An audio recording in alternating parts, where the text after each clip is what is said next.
दोस्तों एटसी ने नवंबर 2023 से इंडिया में अपनी ऑनबोर्डिंग जो है वो बंद कर दी है। और बीच में अभी ये न्यूज़ आई थी कि 31 जनवरी के पहले पहले एटसी अपनी ऑनबोर्डिंग स्टार्ट कर रहा है। हमें भी अभी एटसी की टीम से ही पता चला था कि 31 जनवरी के पहले पहले एटसी ऑनबोर्डिंग स्टार्ट कर देगा, लेकिन अभी तक कुछ नहीं हुआ है। कोई भी ऑफिशियल अनाउंसमेंट नहीं किया है एटसी ने ऑनबोर्डिंग स्टार्ट करने का। और एग्जैक्टली किसी को नहीं पता कि एटसी कब से रीस्टार्ट करने वाला है, अपनी जो रजिस्ट्रेशन है इंडिया के लिए वो कब से रीस्टार्ट करने वाला है किसी को नहीं पता। हो सकता है कि Etsy within a week कर दे, और हो सकता है कि अभी एटसी को एक साल और लग जाए। उनका कुछ पेमेंट गेटवे का इशू चल रहा है, तो उस कारण से एटसी अभी इंडिया में रजिस्ट्रेशन नहीं कर रहा है। लेकिन दोस्तों हमारे पास काफ़ी सारे ऑप्शंस और भी हैं, ऐसा नहीं है कि सिर्फ एटसी ही है। जैसे ही एटसी की ऑनबोर्डिंग बंद हुई थी तो मैंने पहले से ही ईबे और अमेजॉन इन सब पे काम करना स्टार्ट कर दिया था बैकएंड पे। तो मैं आपको सब चीज़ें प्रोवाइड करने वाला हूँ इस चैनल के ऊपर।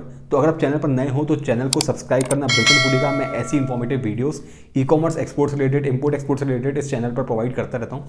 तो चैनल को सब्सक्राइब करना बिल्कुल भूलिएगा। दोस्तों ये वाली वीडियो में आपको पूरी तरीके से मैं ईबे का कंप्लीट गाइड देने वाला हूँ, स्टेप बाय स्टेप आपको कैसे अकाउंट ओपन करना है, कौन से डॉक्यूमेंट्स की रिक्वायरमेंट होने वाली है। बाकी ईबे बहुत अच्छा प्लेटफॉर्म है। ईबे ऑलमोस्ट 210 कंट्रीज में प्रोडक्ट्स डिलीवर करता है।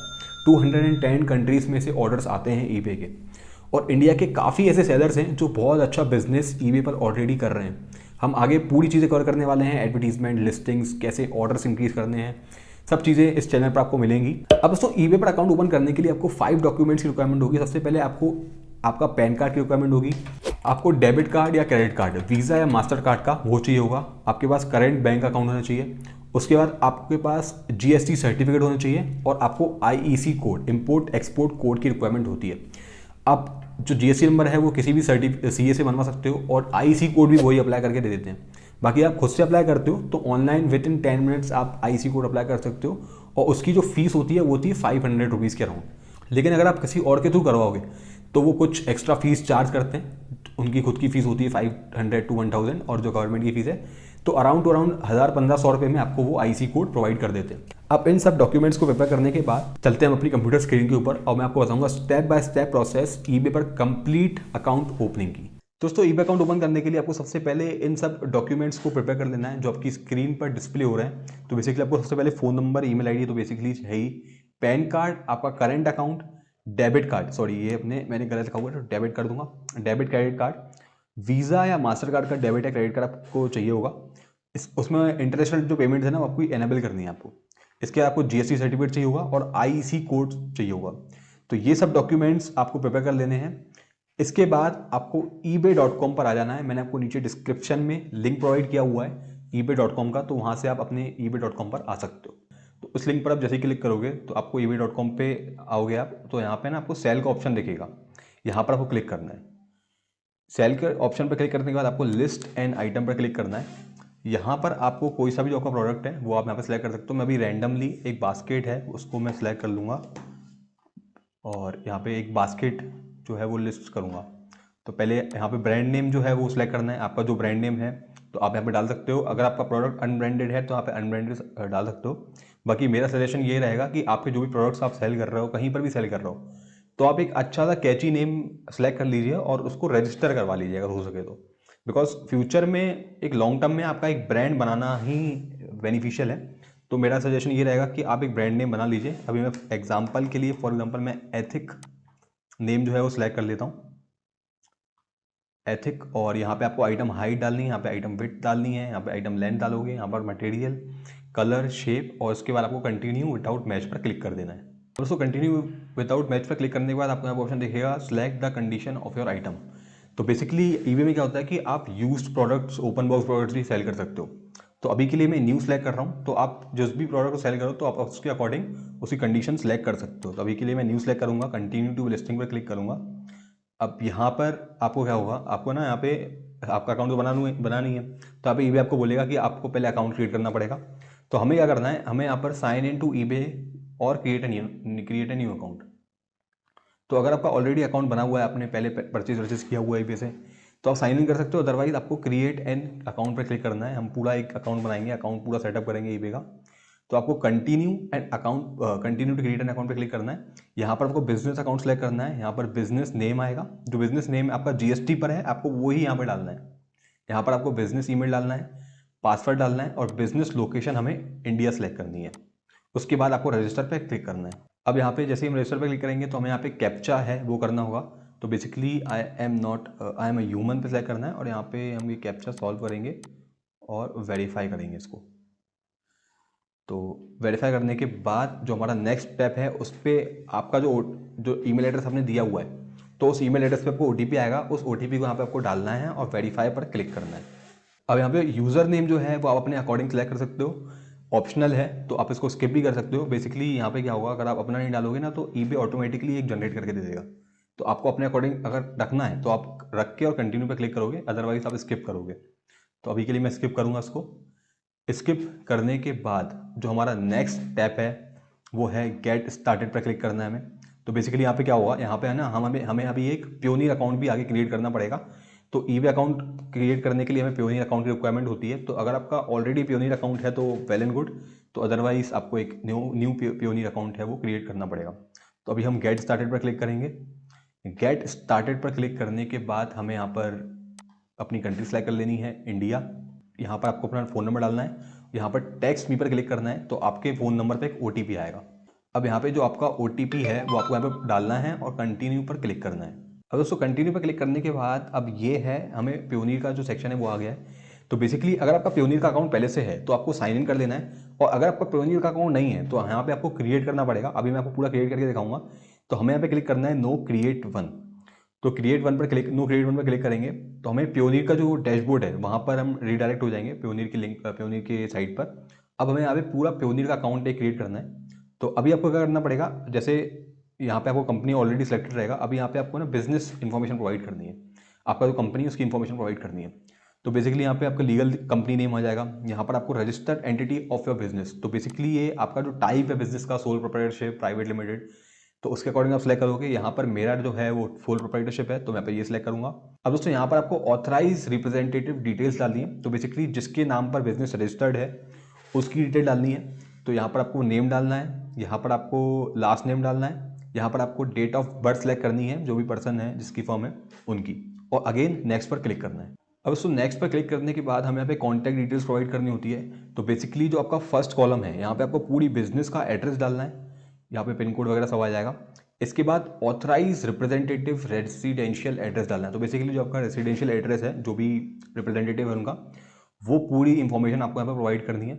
यहाँ पर आपको फ़ोन नंबर डालना है और यहाँ पर फ़ोन नंबर डालने के बाद आपको सेंड कोड पर क्लिक करना है। तो जैसे ही आप सेंड कोड पर क्लिक करोगे तो आपके फ़ोन नंबर पर एक ओटीपी आएगा, वो वेरिफिकेशन कोड आपको यहाँ पर डालना है और अगेन आपको नेक्स्ट पर क्लिक करना है। अब दोस्तों जो हमारा नेक्स्ट स्टेप है वो है सिक्योरिटी क्वेश्चंस का। तो बेसिकली यहाँ पे आपको सबसे पहले अपना पासवर्ड क्रिएट करना है। दो बार आप पासवर्ड डालोगे, यहाँ पर सिक्योरिटी क्वेश्चन सेलेक्ट करोगे। ऑथराइज रिप्रेजेंटेटिव नेशनैलिटी जो है वो इंडिया आपको सेलेक्ट करनी है। यहाँ पे इंडिया सेलेक्ट करने के बाद आपको यहाँ पर पैन कार्ड नंबर डालना है। यहाँ पे आपको पैन सेलेक्ट करना है और आपको पैन कार्ड का नंबर डालना होता है। यहाँ पे आप आधार कार्ड भी डाल सकते हो, आधार कार्ड का नंबर भी डाल सकते हो। यहाँ पे आपको पैन कार्ड नंबर डालना है। बेसिकली मैं पैन कार्ड नंबर डालूंगा। Name as per PAN card डालना है, जो भी आपका पैन कार्ड पर नेम है बिल्कुल एग्जैक्ट वही नेम आपको यहाँ पे डालना है, क्योंकि अभी जो हमारा अकाउंट है ना वो वेरिफिकेशन के लिए जाएगा, वो तो 1-2 दिन लगते हैं। तो बेसिकली वेरिफिकेशन में सब जो चीज़ें आप डालोगे ना यहाँ पे वो आपके डॉक्यूमेंट से मैच होनी चाहिए, पैन कार्ड से सब चीज़ें मैच होनी चाहिए। तो आपको एज पर पैन कार्ड यहाँ पे नेम डालना है। इसके बाद दोस्तों यहाँ पर आपको कंपनी CIN सेलेक्ट करना है और यहाँ पर आपको अपना GST नंबर है वो प्रोवाइड करना है। कंपनी CIN सेलेक्ट करना है और यहाँ पे GST नंबर प्रोवाइड करोगे। इसके बाद आप यहाँ पे डेट ऑफ इनकॉर्पोरेशन, तो बेसिकली आपका जो GST सर्टिफिकेट है ना, वहाँ पर आपका जो GST सर्टिफिकेट जब आपने लिया था तो वहाँ पर आपको डेट दिखती है। तो डेट ऑफ इशू का आपको डेट सेलेक्ट करनी है और अगेन नेक्स्ट पर क्लिक करना है। अब दोस्तों यहाँ पे नेक्स्ट पर क्लिक करने के बाद हमें यहाँ पे अपनी बैंक इन्फॉर्मेशन प्रोवाइड करनी है। तो आपका करंट अकाउंट है, आपको यहाँ पे पूरी डिटेल्स प्रोवाइड करनी है। यहाँ पे आपको अकाउंट नंबर सेलेक्ट करना है, यहाँ पे IFSC कोड आएगा, यहाँ पर पैन कार्ड आएगा, अकाउंट टाइप करंट सेलेक्ट करना है। बेसिकली क्योंकि यहाँ पे क्या होगा ना, अभी प्योनियर में पेमेंट आती है तो हमें कोशिश करनी है कि हमें पूरी पेमेंट्स अपने करंट अकाउंट में लेनी है, क्योंकि हम बाहर से पेमेंट ले रहे हैं। हमारी जो मोस्टली ऑर्डर्स हमारे आएंगे वो पूरे आउट ऑफ इंडिया से आएंगे, तो वो सब चीज़ें हमें शो करनी होती है। तो आपको करंट अकाउंट सेलेक्ट करना है। उसके बाद यहाँ पे आपको बैंक नेम जो है वो आप सेलेक्ट करोगे। इन दोनों बॉक्स को आपको चेक करना है और सबमिट पर क्लिक करना है। अब उसको सबमिट पर क्लिक करने के बाद हमें यहाँ पे एग्री पर क्लिक करना है। तो बेसिकली क्या होगा, जो हमारी प्योनियर पर हमने इन्फॉर्मेशन प्रोवाइड की हुई है वो पूरी ईबे पर सिंक हो जाएगी, ईबे इसको सिंक कर लेगा। तो हमें एग्री पर क्लिक करना है और यहाँ पर हमारा जो कनेक्शन है वो सक्सेसफुली हो चुका है प्योनियर का और ईबे का। यहाँ पे अगेन ओके पर हम क्लिक करेंगे। अब दोस्तों यहाँ पे इतनी प्रोसेस करने के बाद अभी क्या हुआ है कि हमने अभी Payoneer पे हमने अपना अकाउंट क्रिएट किया, लेकिन अकाउंट वेरिफिकेशन में लगेंगे अभी 2 से 3 दिन लगते हैं। 2 से 3 दिन में अकाउंट वेरीफाई होता है, और अगर कोई इशू नहीं है तो ईबे हमारा अकाउंट वेरीफाई कर Payoneer हमारा अकाउंट वेरीफाई कर देगा और हमें एक मेल आ जाएगा कि your account has been successfully created. तो बेसिकली 2 से 3 दिन लगते हैं। तो अभी आप यहाँ पे कंटिन्यू पर क्लिक करोगे ना, तो कंटिन्यू नहीं होगा, यहाँ पे आपको एरर शो करेगा। तो बेसिकली आपको क्या करना है, आपको 2 से 3 दिन बाद जब आपको मेल आ जाए, उसके बाद आपको यहाँ पर वापस लॉगिन करना है अपनी वापस मेल आईडी से।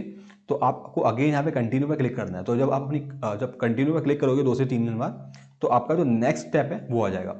तो अभी मैं क्या करूँगा, अभी मेरा जो ऑलरेडी क्रिएटेड Payoneer का अकाउंट है ना, वो मैं यहाँ पे लॉगिन कर लूँगा। बाकी उसके बाद मैं आपको आगे का जो नेक्स्ट स्टेप्स हैं वो आपको बताऊँगा। सबसे पहले मैं Payoneer का अपना पुराना अकाउंट जो है वो लॉगिन कर देता हूँ। तो जैसे ही आपका ईबे का अकाउंट वेरीफाई हो जाएगा, तो आप कंटिन्यू पर क्लिक करोगे, तो अब आपका जो नेक्स्ट स्टेप आएगा वो आएगा ऐड योर फाइनेंशियल इन्फॉर्मेशन।